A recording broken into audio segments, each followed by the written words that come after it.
Shalom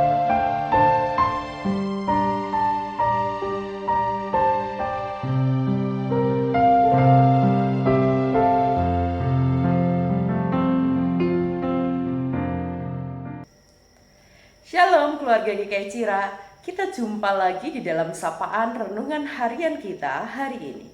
Hari ini kita akan bersama-sama merenungkan tema Tuhan membenci kepalsuan. Nas firman Tuhan yang melandasi perenungan kita diambil dari Yeremia 23 ayat 20, demikian bunyinya.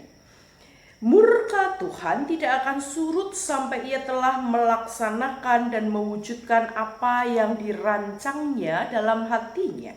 Pada hari-hari yang terakhir kamu akan benar-benar mengerti hal itu. Tuhan, mungkin kita sering berkata atau berpikir, tenang saja, kita kan punya Tuhan yang pemurah, kita punya Tuhan yang pengampun. Sudah barang pasti Tuhan akan mengampuni dosa dan kesalahan kita.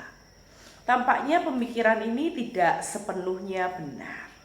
Kalau kita membaca Yeremia 23 ayat 20, maka harus diakui kita memang punya Tuhan yang pemurah dan pengampun.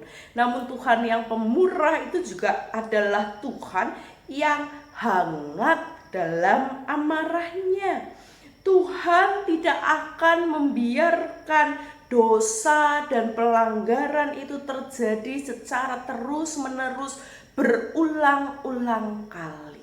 Apalagi kalau dosa dan pelanggaran yang kita lakukan itu berdampak terhadap kehidupan orang-orang di sekitar kita.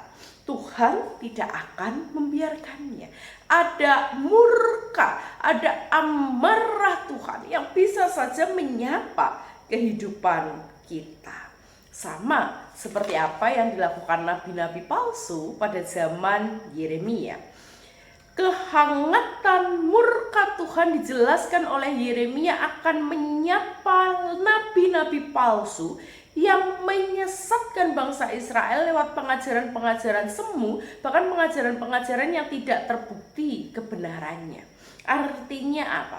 Orang-orang yang di dalam hidupnya, baik itu dalam perkataan maupun perbuatannya, menjauhkan orang lain dari Tuhan, menjadikan orang lain jauh daripada Tuhan, maka murka Tuhan sangat mungkin menyapa kehidupannya.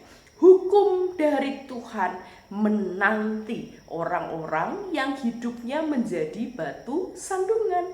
Karena Tuhan sama sekali tidak suka kepalsuan. Tuhan tidak suka kebohongan. Tuhan tidak suka kepura-puraan yang menyesatkan anak-anak Tuhan. Tuhan memang pemurah. Tuhan memang pengampun.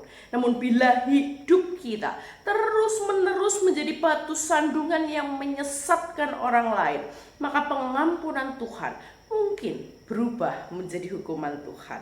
Karena itu mari kita hidup dalam kebenaran sebagai saksi Kristus. Jangan melahirkan pertobatan semu, tapi bertobatlah dan berubahlah supaya murka Tuhan jauh dari kehidupan kita. Mari kita berdoa. Ya Tuhan Allah kami, tolonglah kami anak-anak Tuhan, supaya hidup kami tidak berisi kepalsuan belaka. Supaya kami boleh hidup sebagai anak-anak Tuhan yang tidak menjadi batu sandungan, sehingga dengannya kami dijauhkan dari murka Tuhan. Kami memohon di dalam nama Tuhan kami, Yesus Kristus. Amin. Baik umat Tuhan, sampai berjumpa pada sapaan renungan harian berikutnya.